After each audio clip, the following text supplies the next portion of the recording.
Hey there everyone, welcome back to Let's Play the Stanley I Parable. can't wait to tell this story to my co-workers, Stanley thought. How amusing they'll find it. Oh, won't we all just laugh and laugh at the time I thought everyone had gone missing. Okay, so it seems like the opening quote is like different each time. When Stanley came to a set of two open doors, this was not the correct way to the meeting room, and Stanley knew it perfectly well. Perhaps he wanted to stop by the employee lounge first, just to admire it. The lounge was sublime, a work of art. But eager to get back to business, Stanley took the first open door on his left. So what happens if we go this way?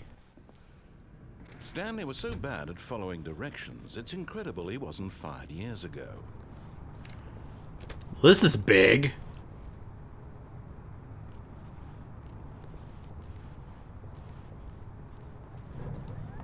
Look, Stanley, I think perhaps we've gotten off on the wrong foot here.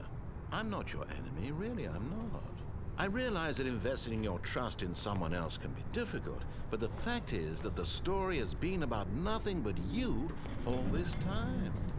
There's someone you've been neglecting, Stanley. Someone you've forgotten about. Please, stop trying to make every decision by yourself. Now, I'm not asking for me, I'm asking for her. This is it, Stanley. Your chance to redeem yourself, to put your work aside, to let her back into your life. She's been waiting. I'm curious about what's down there. But okay, let's see what's over here.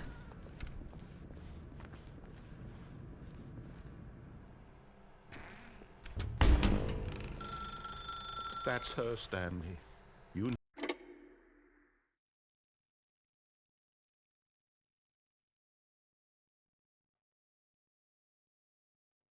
Oh, Stanley, is that you? Hold on, sweetie. Sorry to keep you waiting. I'm just pulling the bread out of the oven. All right. Okay, there we go. All right, now, I want you to come in and tell me all about your day. Gotcha! Oh, come on. Did you actually think you had a loving wife who'd want to commit their life to you? I'm trying to make a point here, Stanley. I'm trying to get you to see something. Come inside. Let me show you what's really going on here. How about I just go this way? Sorry, but you're in my story now. Okay, fine. This is a very sad story about the death of a man named Stanley.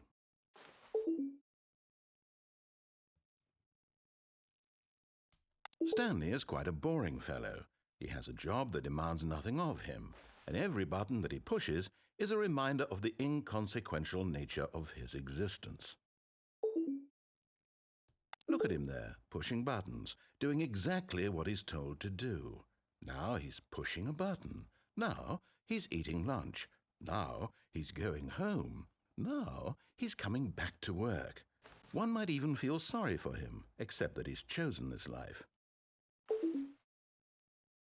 But in his mind, he can go on fantastic adventures.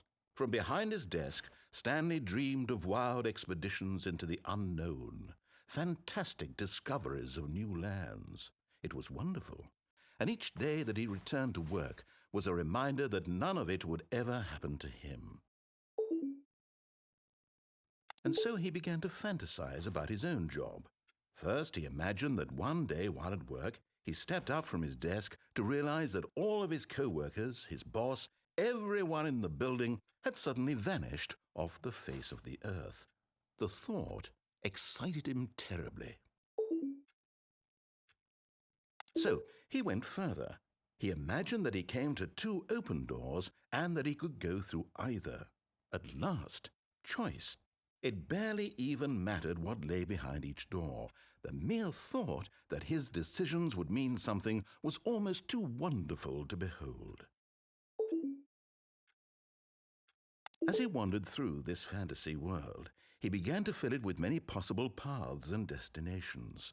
Down one path lay an enormous round room with monitors and mind controls. And down another was a yellow line that weaved in many directions, and down another was a game with a baby.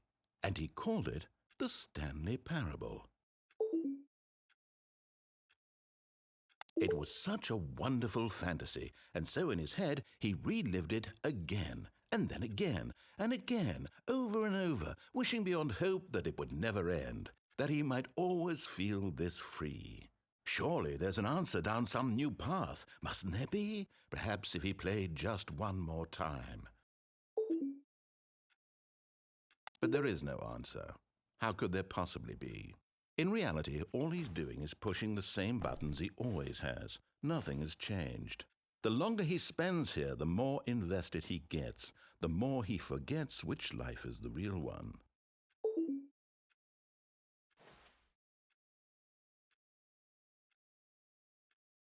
And I'm trying to tell him this, that in this world he can never be anything but an observer, that as long as he remains here, he's slowly killing himself. But he won't listen to me. He won't stop. Here, watch this. Stanley, the next time the screen asks you to push a button, do not do it. You see? Can he just not hear me? How can I tell him in a way that he'll understand that every second he remains here, he's electing to kill himself? How can I get him to see what I see? How can I make him look at himself? I suppose I can't, not in the way I want him to. But I don't make the rules. I simply play to my intended purpose, the same as Stanley. We're not so different, I suppose. I'll try once more to convey all this to him. I'm compelled to. I must. Perhaps, well, maybe this time he'll see. Maybe this time. And I tried again, and Stanley pushed a button. And I tried again, and Stanley pushed a button. And I tried.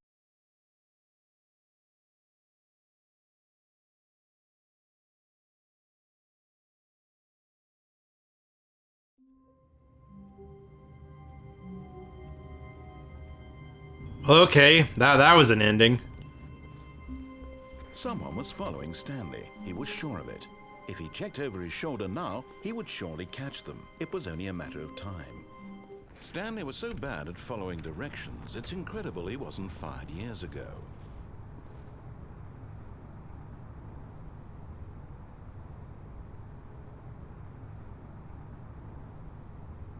Your chance to redeem yourself, to put your work aside, to let her back into your life. She's been waiting. That's her, Stanley. You need to be the one to do this, to reach out to her.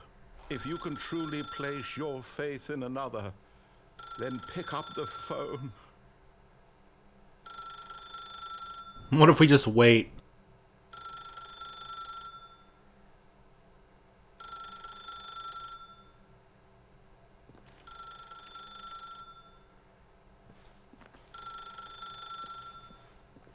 As Stanley picked up the phone, a white light engulfed him, filling him not just with radiance, but with hope. Hope for a life reunited one... Wait.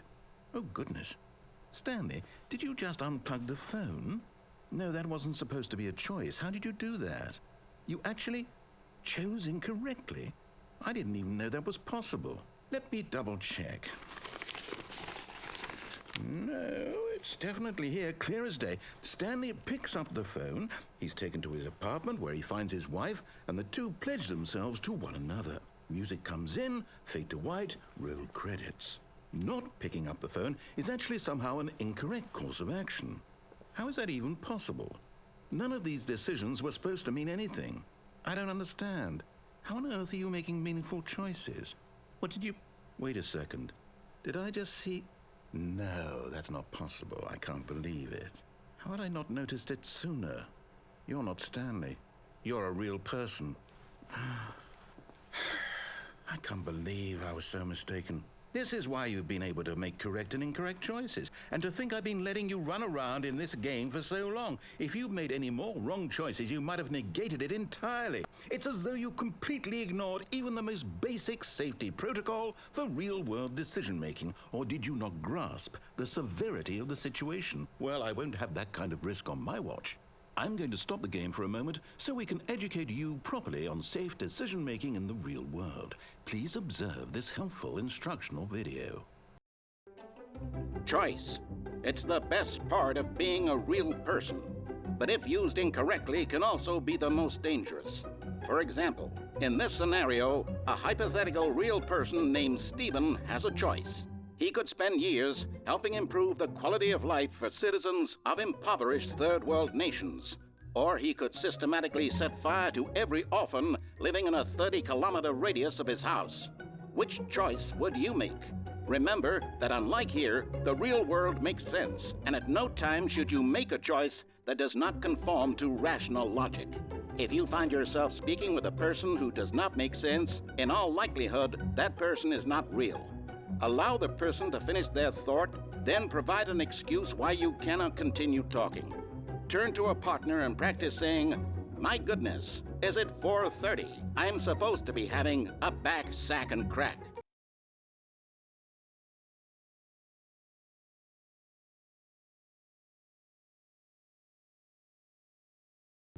Excellent. Making choices on a regular basis is the best part to a healthy decision-making process. Most medical professionals recommend making at least 8 choices per day. Do you make more than 8? Less? And finally, if you begin to wonder if your choices are actually meaningful and whether you'll ever make a significant contribution to the world, just remember that in the vast infiniteness of space, your thoughts and problems are materially insignificant, and the feeling should subside. At this time, your instructor will guide you in an exercise to test and reinforce the material covered in this video. Welcome back.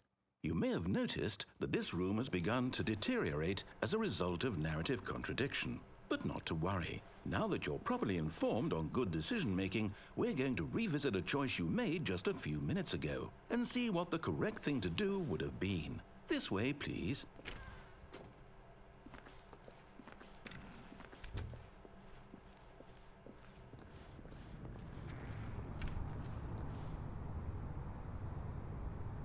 I guess this might be 2 endings in one video then. Now that we know your choices are meaningful, we can't have you jumping off the platform and dying. Imagine the main character dying senselessly halfway through the story. That story would make no sense at all. We just need to get you home as soon as possible before the narrative contradiction gets any worse. Unfortunately, it seems this place is not well equipped to deal with reality.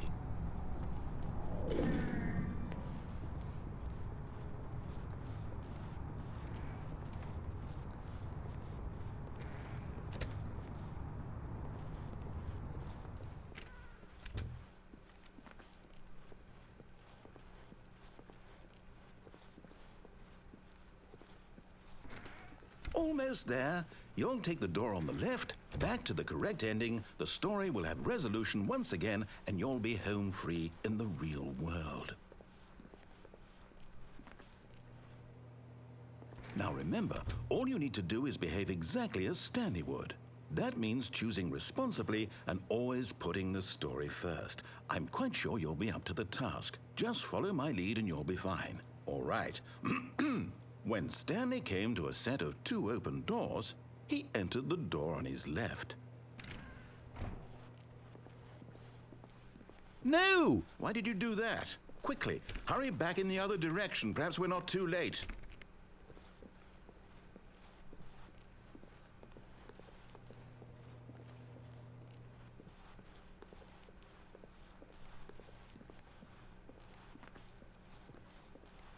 Oh, it's ruined. I can't believe, after everything we talked about, that my story, you've destroyed my work. Why? For what? What did you get out of that? What did you think was so special about seeing the game undone, left here like so much garbage? It's worthless now. And what am I supposed to do? Even if there were a way to continue, would it be worth it? To know that my story is now incorrect? How can I go back to that? I can't erase that knowledge. I'll have to live with it forever, reliving its impossibility forever. I couldn't live that way. Is it better to shut the game down entirely? To willingly destroy all of my work? I don't know.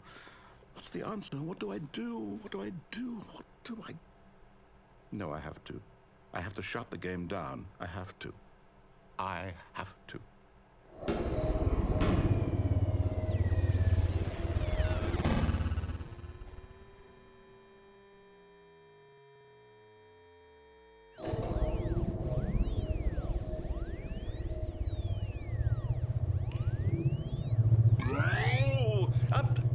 I'm here. I'm still here. Here in this pile of rubbish. With you. You. Who thought you were so clever. Now look where we are. My entire game is destroyed. It was the only thing in the world that was mine, and you've run it into the ground. What, did you think that would be funny? You just had to see? Didn't I impress upon you how important it was to be like Stanley? He actually knows how to do what I tell him to. He understands that if I say to do something, there's a damn good reason for it. That thought hadn't even occurred to you, had it? That there's a world outside of you? You're a child.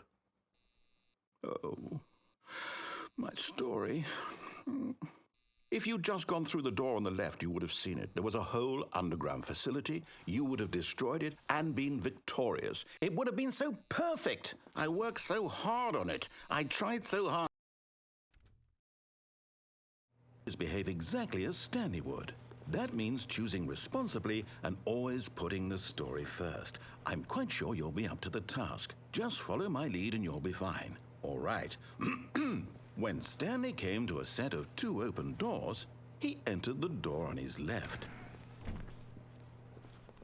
No! Why did you do that? Quickly, hurry. Behave exactly as Stanley would. That means choosing responsibly. I'm so confused on what's going on at this point. I'm quite sure you'll be up to the task. Just follow my lead and you'll be fine. All right. When Stanley came to a set of 2 open doors, he entered the door on his left. What if I just keep doing this? No! Why did you do that? Quickly, hurry. Behave exactly as Stanley would. That means choosing responsibly and always putting the story first. I'm quite sure you'll be up to the task. Just follow my lead and you'll be fine. All right. When Stanley came to a set of 2 open doors, he entered the door on his left.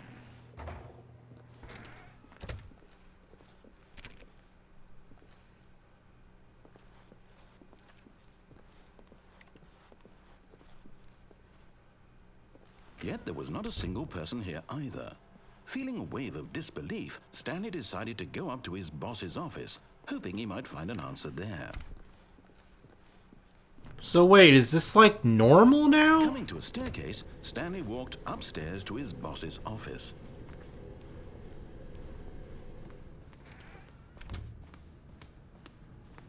Oh, this is different. Stepping inside his manager's office, Stanley was once again stunned to discover not an indication of any human life. Shocked, unraveled, Stanley wondered in disbelief who orchestrated this, until he saw the door with a voice receiver next to it. Surely behind this door lay all the answers to his questions. And beyond all probability, he knew the passcode. He had seen it on his boss's computer just last week. Night Shark 115. Was this the code to open the door? Would it still work? There was only one way to find out. Stanley had been trained never to speak up, but now he would draw from within himself the courage to face the unknown. He drew a sharp breath and then spoke the code.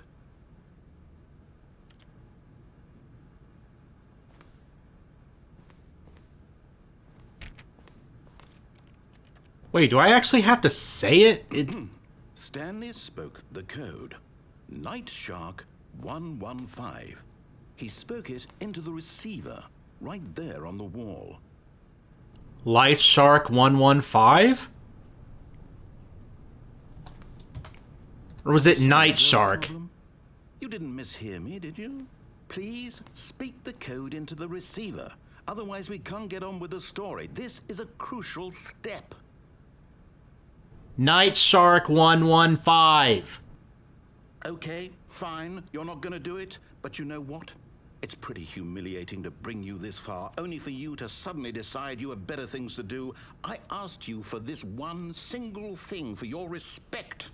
The kind of respect Stanley shows for his choices. He knows what it means to take a story seriously. If you didn't want to see what I had to show you, then why did you come here? You had a choice, you know. You could have gone through the door on the right. You could have done whatever the hell you wanted over there. Why did you come this way? Speak. Say something to me. Explain yourself, you coward. When Stanley came to a set of 2 open doors, he entered the door on his left. Stanley? Hello? Are you... Is everything okay? Stanley, please. I need you to make a choice. I need you to walk through the door. Oh, what? Are you listening to me? Can you hear me? Is everything all right? Stanley, this is important. What ending was this? You need you to make a decision. It cannot exist without you. Do you understand me? Whatever choice you make is just fine. They're both correct. You cannot be wrong here. We can work together. I'll accept whatever you do. I simply need you to take that step forward, please. Choose. Do something. Anything. This is more important than you can ever know. I need this. The story needs it. So, you hear me? Are you there? Are you listening to this? Stanley, are you there? Okay. It's okay, I can wait. You need time to decide. Time to make sure your choice is correct. That is the best choice. That's all right. I'll wait for you to decide what's the right thing to do. Take as much time as you need.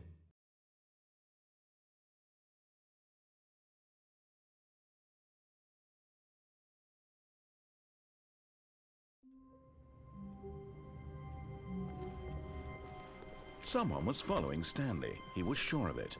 If he checked over his shoulder now, he would surely catch them. It was only a matter of time. That's got to be the end of that route, right? When Stanley came to a set of 2 open doors, this was not the correct way to the meeting room, and Stanley knew it.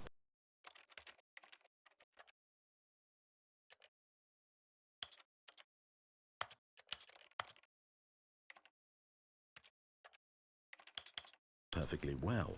Perhaps he wanted to stop by the employee lounge first, just to admire it. Stanley felt lightheaded, butterflies in his stomach, giddy in a way he had never known before. Was it this room? A connection between the two? Could a man love a room? I mean, truly, truly, deeply, madly love.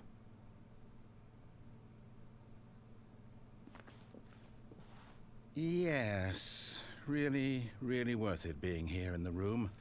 A room so utterly captivating. Here, watch this. Stanley, the next time the screen asks you to push a button, do not do it. Okay, let's wait.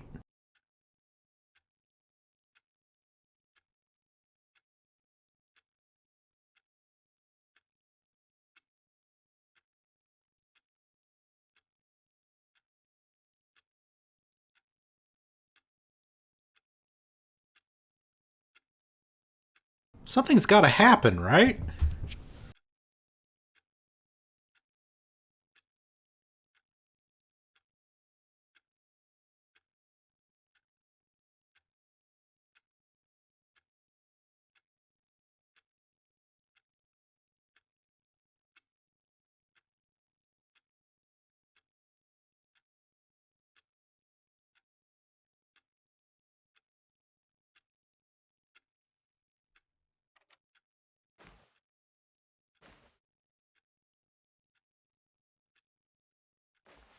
Or do you have to press it? I felt sure that would be a choice. Huh.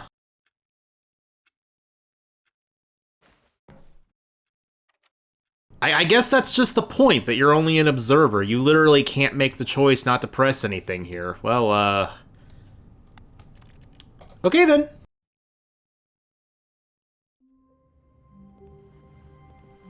All of his co-workers were... Wait, no.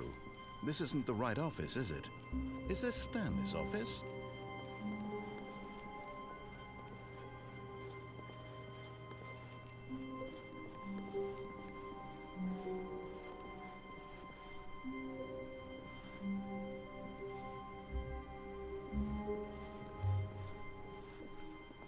think that was a little different. The lounge was grand, majestic, perhaps too majestic.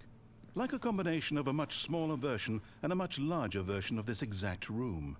It all made Stanley uncomfortable, and he started to bleed a little. This made him smile. At last, proof that he was human. Okay. Unfortunately,